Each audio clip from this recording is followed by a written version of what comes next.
All right, welcome back to the Your Future Endeavors podcast. I am Diavolo, I am Lunchbox. and today we're bringing you something extremely different.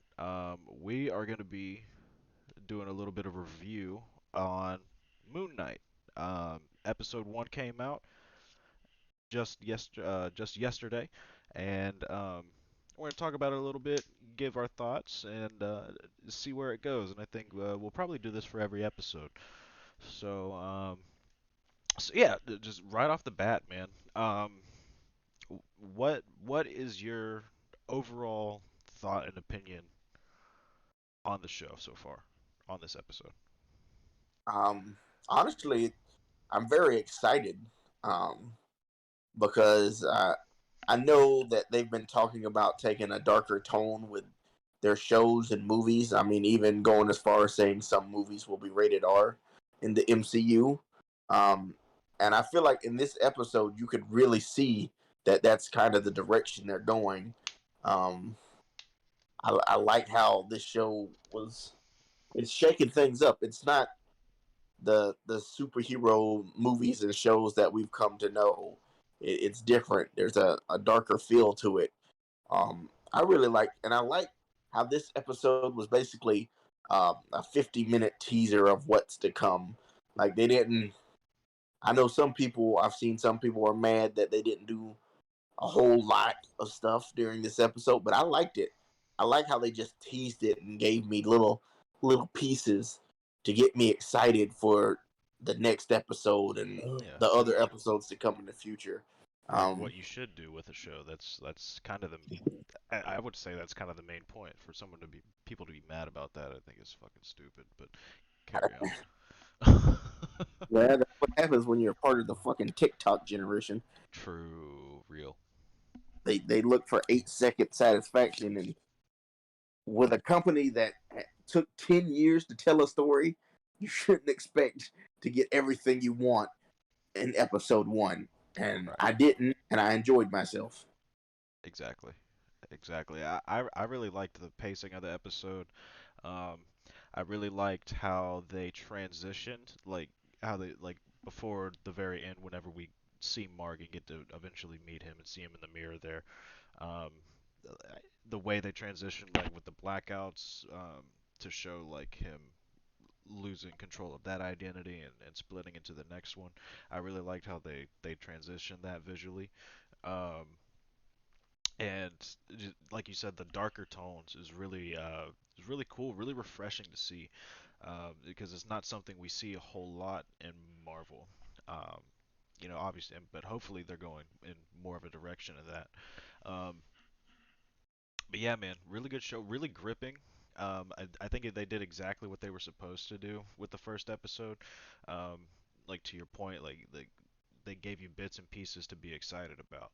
Like eventually we're gonna see uh, Moon Knight's origins, like where he got his powers, when Mark got the powers.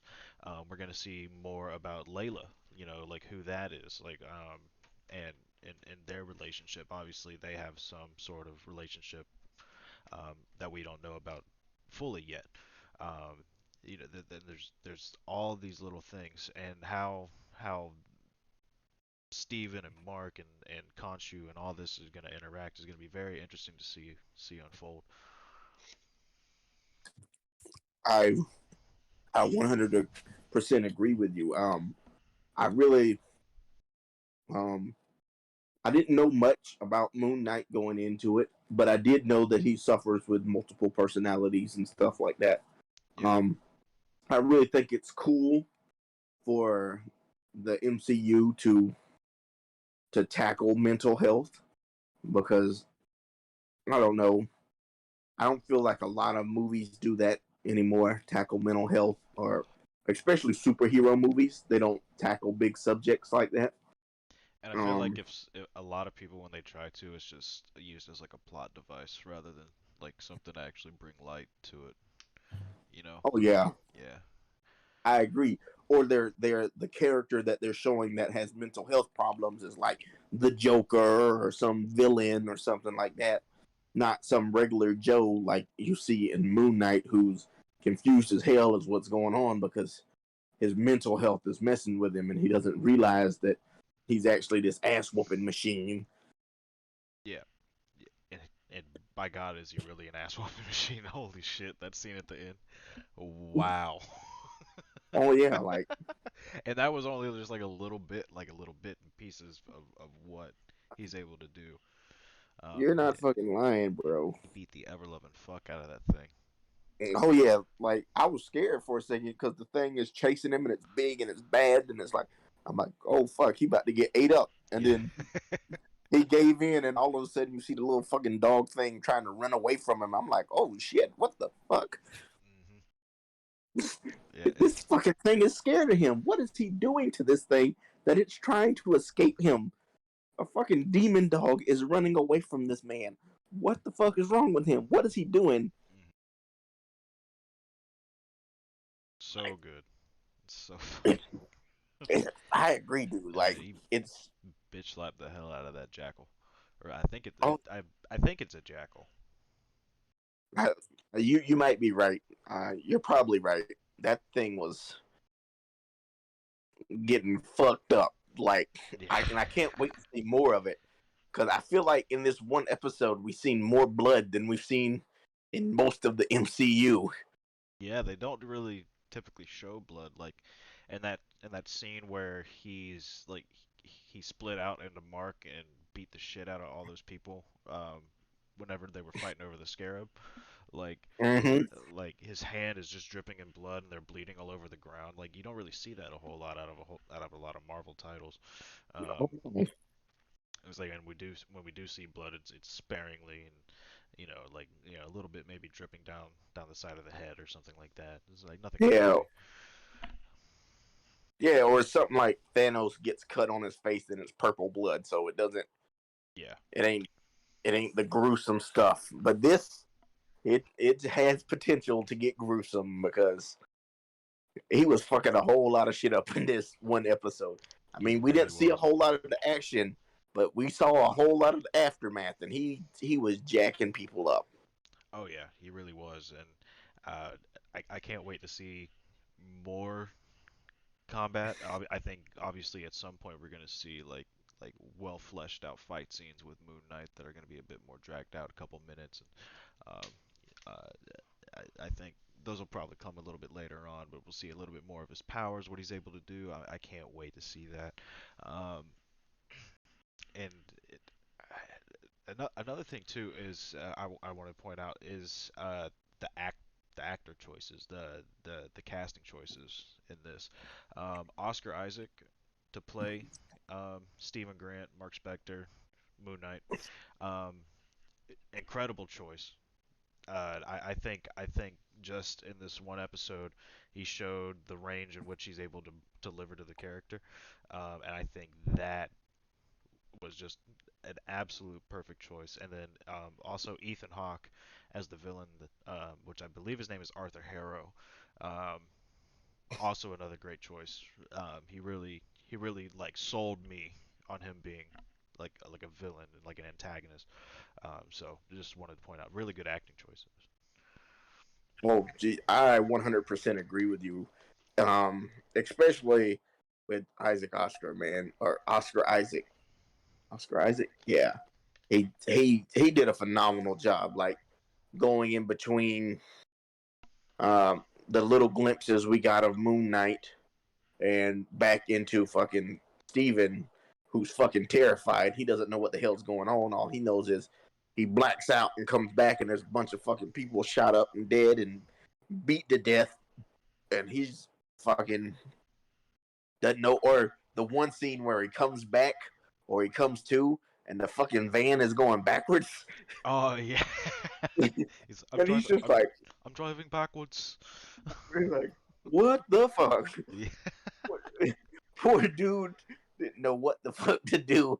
Like he did an excellent job. I feel like he's one of the best of the current generation of actors. I feel like you said, he really showed his range in this episode, and I can't wait to see him expand on that even more in the episodes to come.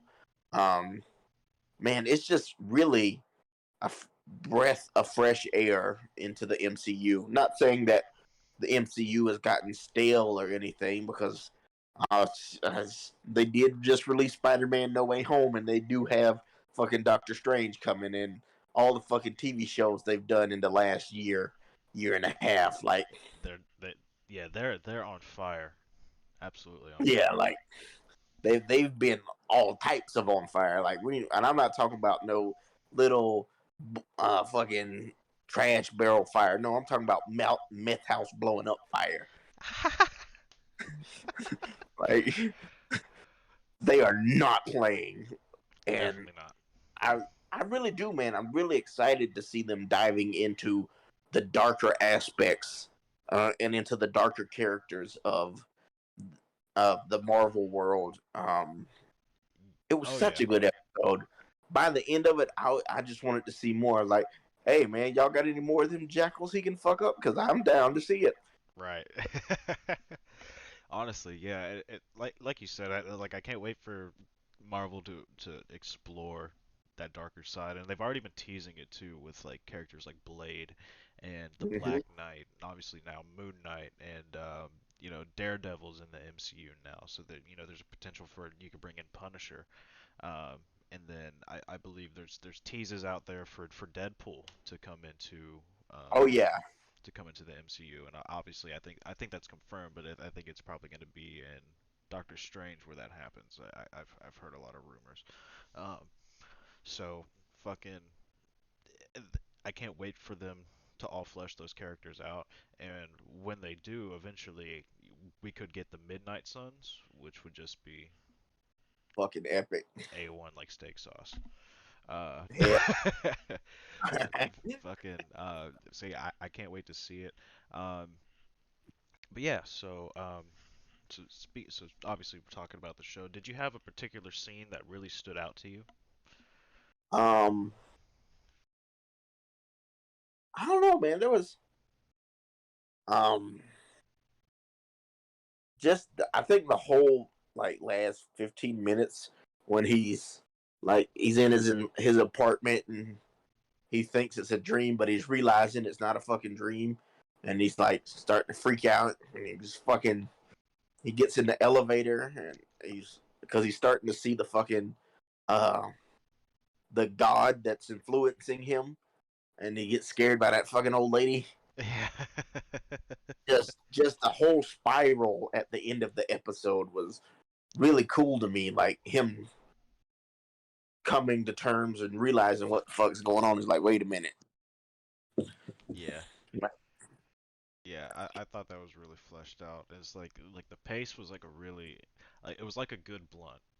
Like a fucking Yeah. it was a slow burn and then, you know, it picks up a little bit at the end. Fucking Yes. fucking like from the very beginning. Um Seeing him wake up with the ankle straps and the sand around the bed, which I think is really cool because from his perspective, right? Like he thinks that he's like sleepwalking or something. So Mm-hmm. so he has no knowledge of the other of the other person. He has no knowledge of Mark. And like just like you were saying, and just like to see him like slowly figure it out is like it was like as he was figuring it out, the pacing increased a lot more. As I think that was like a really good way to show it because he starts off with Stephen Grant going to the gift shop, getting fucked with by Donna, who by the way, like if I have to hear her smack her fucking gum one more time, dude, like oh my god, like I'm gonna fucking lose it. Like she is every horrible boss I've ever had wrapped into one Oh person. yeah. I just Holy wanted to fuck. kick her in the teeth. Yeah, sweet chin music. Just Um, straight up. Whap. just a good walk. Um, it's like we don't condone violence at this channel. Just kidding. No, kick everyone in the teeth. Um, Everybody, everybody gets it. yeah. Um, but yeah, no, like she was just like every bad boss we've ever experienced. And just the slow descent, slow hints here and there. Um, I thought it was cool, like a cool touch too, like a little story within the story that they told in the episode. With it was like whenever he was um, going on a date and he had no knowledge of it, it's like Mark had to have been the one to set that up. Um, and he was like, yeah, yeah. It's like, I don't, it's a date, and it's like, did you just ask me out on a date? And it's like seven, best steak in town. It's like apparently fucking Steven's vegan, so like, what the fuck is he gonna do at a steakhouse? It's like it had to be Mark that set that one up. Um, and then obviously like missing the date later on because he fucking missed 2 days going off into the Alps to fucking get the scarab. Oh Uh, yeah, I and that's probably something that I liked the most was how they portrayed his how he deals with his mental health, like how it affects him. Like they didn't hide the ugly side, like how he missed 2 fucking days of his life and he doesn't know what happened whatsoever. Like to him, it's just the next day. All of this to him happens within a 24-hour period, when in reality, it's closer to 48 to 72 hours. And he's like losing his fucking mind because he doesn't know what's going on. And I like that. Some people might be like, "Oh, I don't want to see that," but that's really how mental health is, man. Like that's really what it's like to deal with mental health problems. Like sometimes you lose track of time. Sometimes things happen and you don't know why. And like mental health really does shit like that to people. And yeah, I don't think some people understand that life is really like that for some people. Like that's not a joke. Like you may think it's just cool because it's a comic book show or comic book movie, but no, that's real life for some people. Like even though he doesn't deal with the same mental health problems I do, I could connect in that way where my your mental health, when you deal with mental health disorders, um, it can really take tolls on your life like that. Like that's not a joke. And I thought that was really cool that they didn't try to hide the ugly side of mental health. oh Um, yeah. I thought that was pretty dope. Yeah, I think it's really cool how they've approached this one, and especially like at the end. Like if you watch it all the way to the end of the episode, like past the credits, I believe they had like a little like contact information thing for mental health. So that was a really cool touch as well. Um, but yeah, man, fucking the way they've tackled it has been spot on in my opinion. Um, Mhm. uh, and just seeing the the the way it affects him, um, like it just regular aspects of his life, like with his job, with his relationships. Like it's really hard to have those personal relationships because you have this thing. Like it's a really cool touch. It's a really real thing, like you said, that people deal with. So to see them not shy away from that, I think is really cool. Especially in Oh an yeah, age now where people really tend to shy away from things like that. Really oh yeah, serious topic. I agree, and I like how they showed that how it doesn't just affect him. Like some people believe, like I don't. You've probably heard this. I know I've heard this plenty of times in my life, and the shit gets on my nerves. It's all in your head. Get over it. Like that's motherfucker. That's the problem. It's in my head. But people like that don't realize that mental health takes a toll on everyone else around you as well. Yep. Like going back to him missing his date by 2 days because he blacked out and was gone for 2 days.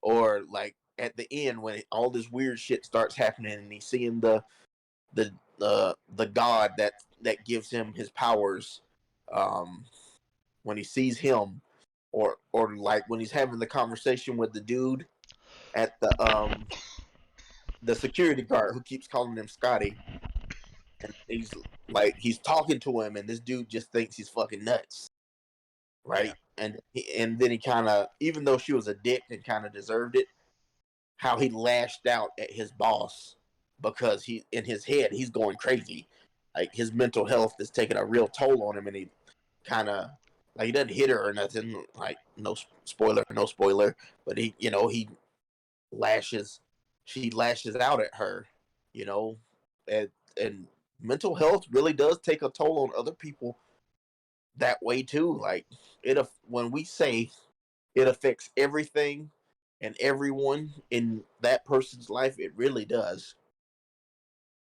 Yeah, yeah, it really does. And like I said, it's cool that they're not shying away from that because mental health doesn't just affect the person that it's affecting. It does affect everyone around you because Mm-hmm. it leaks out into your relationships. It leaks out into the real world.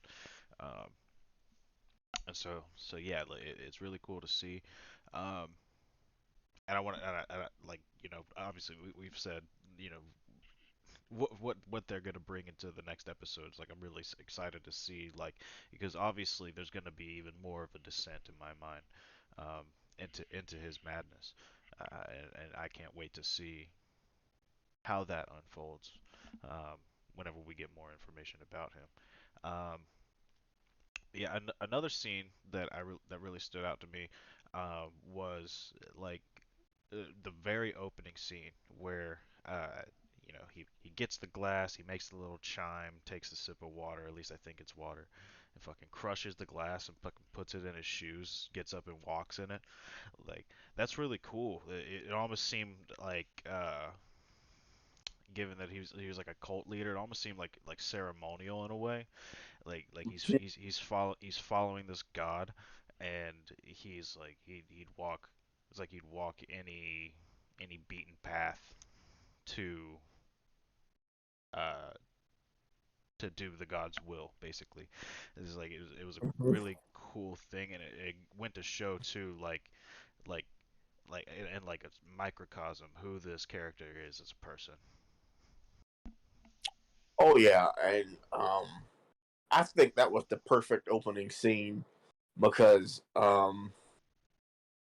I think it immediately set a tone or the tone for the rest of the episode and most likely the rest of the episodes to come. Like it it had to separate itself from everything else that has come before it. It needed you to know that this isn't the same thing that you're used to from the MCU. This is a lot darker, um, uh, a lot more reality bound. It's it's it,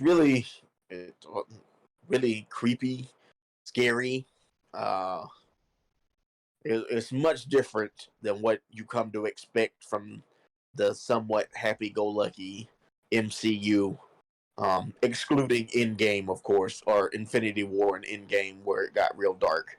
Yeah. But it's a very different tone than what we've come to expect from the MCU, and I like that because it's laying down the foundation for other characters, like you said, like for Blade and the Black Knight, and um, maybe one day Ghost Rider, Oh uh, yes, I forgot about Ghost Rider.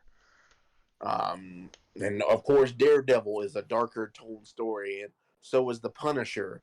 I feel like it lays down the groundwork for those stories to be told correctly and not I feel like it's easier to start with a character that's not as well known as those characters may be, um, and it does a lot of good. And I feel like it sets up for the darkness that is coming, like with the fallout from Loki and the fallout from WandaVision, and like it's setting you up for some real dark times to come. And I mean, I'm really excited for it, man, because I like the tone, uh, the change of tone that's coming to the MCU, and it's really exciting to me. Oh yeah, and I think it's only gonna get better, especially like once they do introduce the characters like Blade and Black Knight and really flesh those out, and then we could see, like you said, a proper telling of Daredevil and Punisher, at least like an MCU telling wise, and their battles with like Kingpin and stuff like that. It's gonna be really cool to see, especially like now that like the MCU's kind of split. Like I saw someone like mention this the other day. The MCU's kind of split into like two worlds now in a sense. There's like the cosmic side of it, and then there's the street level side of it, where you have like Spider-Man and fucking uh, like Kingpin and all that now, and then cosmic you have like Moon Knight and fucking Doctor Strange and shit like that. And it's really cool. It's like now like it's gonna be two two different almost two different worlds, but they're gonna be just as equally as brutal. Oh yeah, I agree. Um, it's going to get wild. Like I feel like I feel like what they're doing is they're separating themselves from everything that came from the Infinity Saga. Like they don't want to keep doing everything that they did in the Infinity Saga.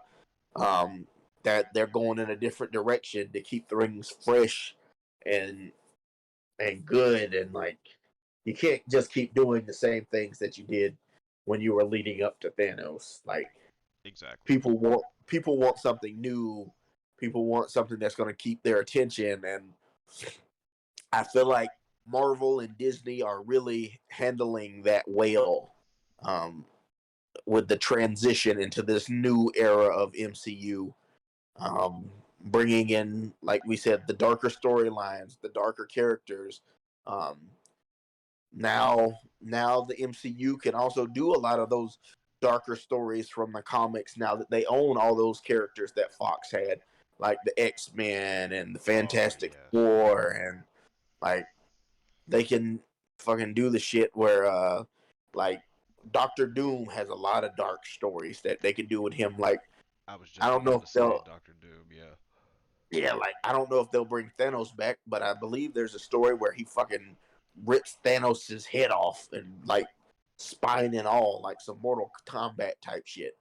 Like, I don't know if they'll do that, but like there's a lot of new territory they can get into now that they've done, or they can do the fucking one of the World War Hulks where everybody had to fucking go after the Hulk and he just fucking obliterated everybody. Oh yeah. Like there's a lot of stuff they can get into now, and I'm really excited about it.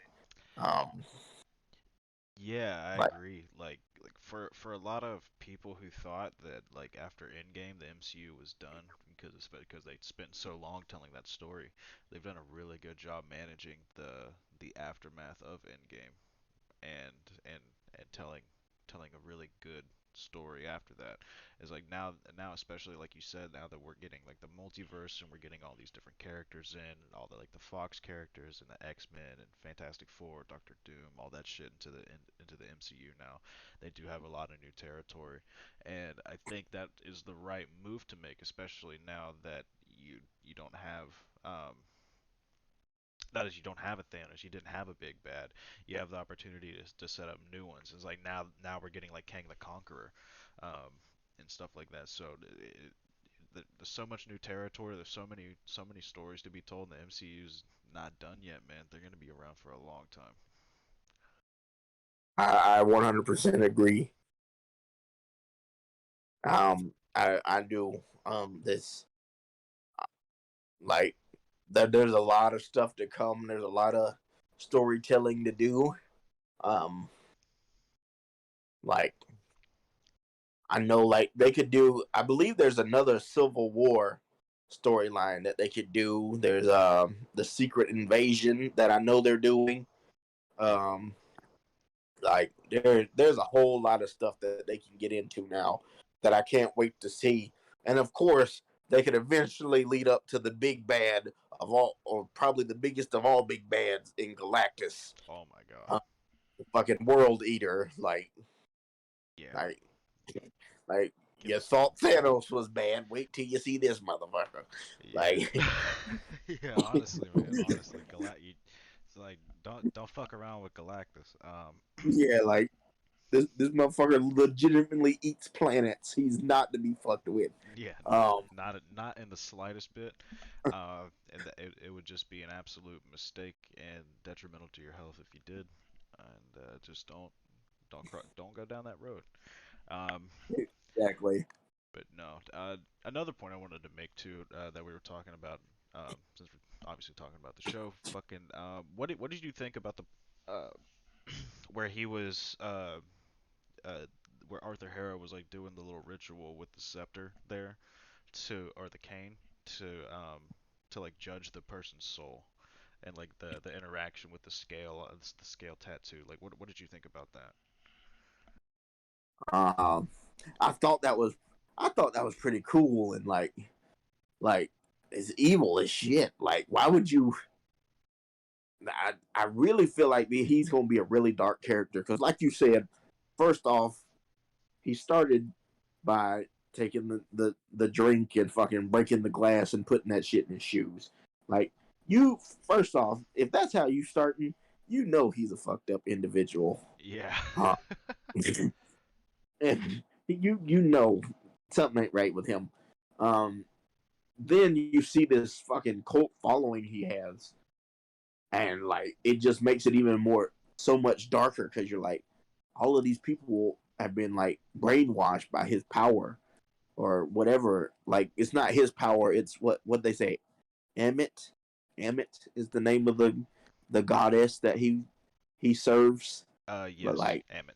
yeah, like it was it was strange seeing him like that lady just go lifeless, like he sucked the life out of her. I was like, oh shit, that's not something we've seen in the MCU before.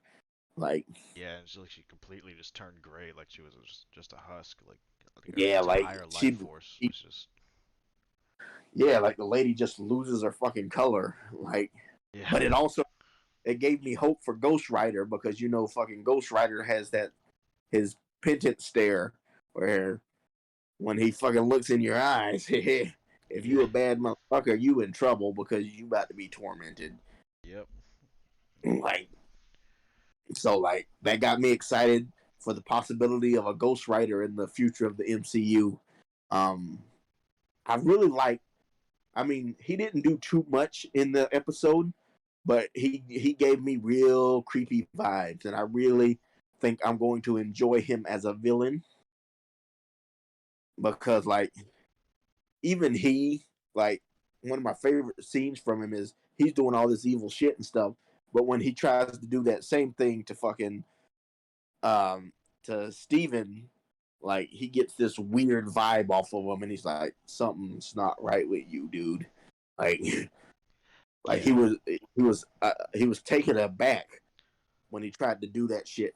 Because he thought he was just gonna fucking suck the soul out of this poor schmo. And and that shit didn't happen. Like he mm, didn't his powers didn't react well to him. He's like, I mean, he didn't say what the fuck are you, but he's basically like, what the fuck are you? Like this has never happened before, and nobody's ever been able to resist when I do this. So how are you doing it? And I wonder if that's because he has like in that little ritual he does there when he's judging Steven specifically, like he has to judge three entities, like at a point.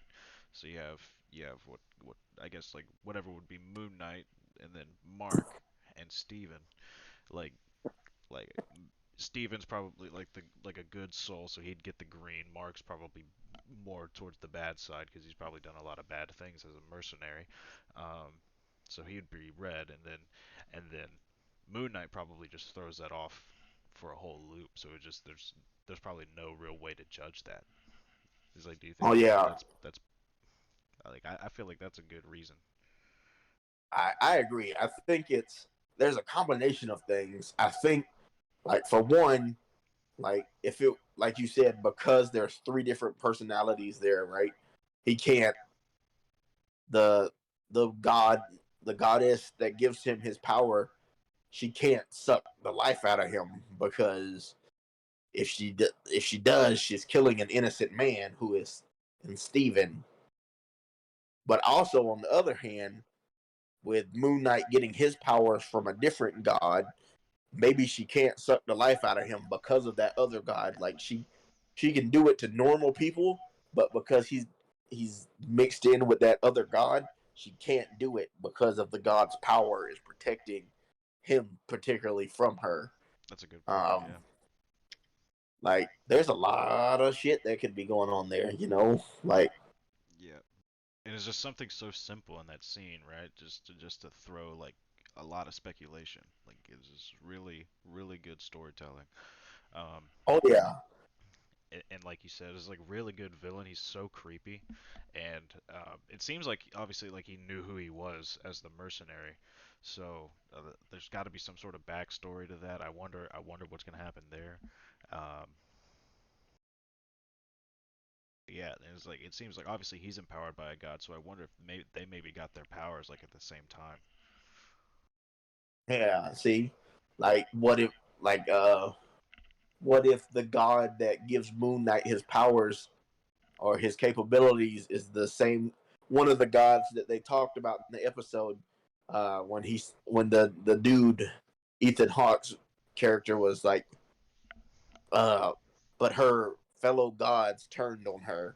What if the one that gives Moon Knight his capabilities is one of the ones that turn their back on fucking Amit Mm.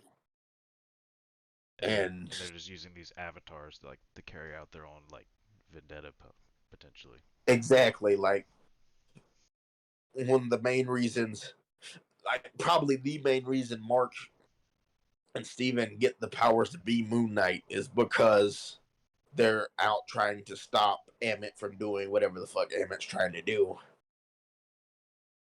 Exactly. And maybe that's the whole fucking reason uh, the god that gives them their powers chose fucking Mark and Steven is because he knows that uh, with with that many personalities, they can't truly judge if he's a good person or not. So they can't use that against him. So he's immune to it. So he picked him on purpose, Yep. even though he does have those mental health issues. He's like, but you're perfect for what I need you to be because they won't be able to fucking do that to you. And like that makes a lot of sense. Like Yeah.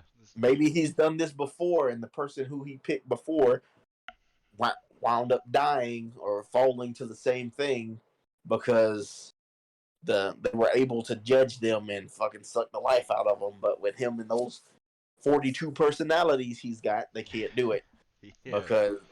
because some of them, like Steven, are innocent, Right. and it would go against everything that Emmett is about getting rid of the good and not the bad. Because if she does do that with him, she's also killing a good person, an innocent guy like Steven, who the whole episode, poor dude, he just Couldn't he catch a just break don't for know shit. what the hell going on. Like he Yeah. just keeps waking up in these fucked up ass situations. And he just thinks it's a fucking dream. Like he can't tell shit. Like poor dude can't catch a break for anything. Um, Oh yeah, and plus like he's got this voice in his head, and it's a fucking like ancient Egyptian god, and he's just roasting the shit out of him the whole time. oh It's yeah. like, oh, That the shit idiot's was in control now. hilarious. Like all the losers back. Yeah, Damn man. it And was then fucking his hilarious. what was it? Oh shit! It was. Did he just throw the gun? Oh yeah, did, did he just throw the gun? Yes, he did. He did in fact throw the gun. He did in fact. Yep. It's absolutely wonderful. Um, but yeah, no, fuck, is absolutely hilarious, and I love the way they blended the comedic aspects that you would expect with the Marvel Cinematic Universe and like Mhm. the horror darker tones of Moon Knight. I really liked how they combined the two. Oh yes, it was really nice. Because it felt like the MCU, but it also felt fresh and new and intriguing, and I really enjoyed it. I Um, I agree. I saw something earlier that compared to the first episode of every other Marvel show that was released, this Moon Knight episode one got the highest overall rating. I think it was at a 91 out of 100 or something on Rotten Tomatoes. Hell yeah. And so I think it just really goes to show like it's really got the attention of a lot of people. It's really there's 5 more episodes to come. There's a felt like this fucking 36-minute episode or however long it was. Oh yeah, like It didn't it, feel like it was. It didn't feel like it was that long, and they covered a lot of scenes. oh yeah, I agree, and they fucking I'm sure it's the same for you as it is me, but like they left me wanting more. Like I want to see more of his battle within himself. I want to learn more about this villain, like because they don't really you get the cult vibes, like he's a cult leader and he's intertwined with this goddess, and you get that, but you other than that you don't really know much about him. Like you know he's sadistic because he put the fucking glass in his shoe and was walking on it, and he sucked the life out of that lady. But like outside of that, he's really still pretty mysterious. I mean, probably not to some people who are hardcore comic geeks. Um, like I know my comics pretty well, but there's probably some out there that know way more than I do, and probably like, no, that's the typical character, and I know what's coming for who he is and all of that. But to me, he's fresh and new because, Yeah. like I said earlier, Moon Knight isn't one of the ones that I got really big into, so I'm still learning a lot. So Mm-hmm. I'm excited to see them flesh out that character. I'm excited to see them flesh out Steven and Mark and Moon Knight all together. Like I'm just really excited. Like what's going on here? Like this is way different, way different than anything. Like, and I knew it was going to be different, but I was still surprised at how different it was. Yeah, because like we said, it's nothing they've ever really done before. Exactly. Bringing in new things, it can be pretty dangerous, but they they're very well in tune with what they're doing over. So I think they've already hit it out the park. They got 5 more episodes left, and I think they're gonna have 5 more home runs in there. Um, Oh, I agree. and I what I'm most excited about is seeing his powers on full display. I think eventually the series will probably culminate into like some final battle between him and Harrow, Hmm. potentially, and so I can't wait to see those powers on full display, because he's got from what I understand and like the few things that I've learned, apparently he's got some fucking tricks up his sleeve. Um, so yeah, man, I can't wait to see that. Um, yeah. So is there really anything else to cover here? I think we pretty much said everything we need to say about the episode. I agree. Just that I'm excited for what's to come because uh, it was really good. It was really interesting. You know, um, it's funny since since the Will Smith slap episode. I mean the Oscars.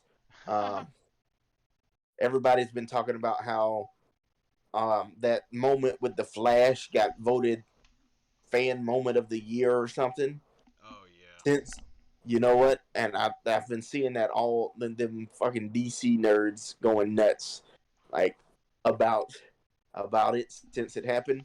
Since Moon Knight debuted, I haven't heard one thing about that Oscar. Not one. No. Like everything's been about Moon Knight, Moon Knight, Moon Knight, Moon Knight, and it just tells me that like how good they are doing and how good everyone knows they're doing. Hmm. Like, like I feel like the DC fanboys. Don't get me wrong, I like DC. I just don't like their current movies outside of Joker and the Batman. Their DCEU I think is terrible. I feel like right now they're sitting over there crying in the corner. But I got an Oscar because it's just so good, and like you said, I'm just excited to see where it goes. I'm excited to see more Moon Knight action. I'm ready to get more into the lore of who Moon Knight is and who the villain is, and I just can't wait, man. And I hope everybody listening is just as excited as us because we're definitely going to be reviewing every episode. Absolutely, absolutely. And yeah, I'm looking forward to just reviewing it and talking about it and seeing how things continue to break down um, and picking up on clues here and there from each episode and like piecing things together is going to be really cool. Um, but yeah, man, and it just like we said, man, this show, this one episode of this one show has I think perfectly encapsulated just how on fire the MCU is, and like you said with the comparison to DCEU, there really is none. Like like you can't tell me anything DC's put out in the last 10 years compares to this one episode. In my opinion, just like, it's gripping, it's fascinating, um, and I can't wait to see more. Same here. Yeah. Well, yep. So that is it for our episode one Moon Knight review. Look out for more to come, and yeah. So from Diavolo, And Lunchbox, see you in the next one. Take it easy, guys. Peace out. peace out.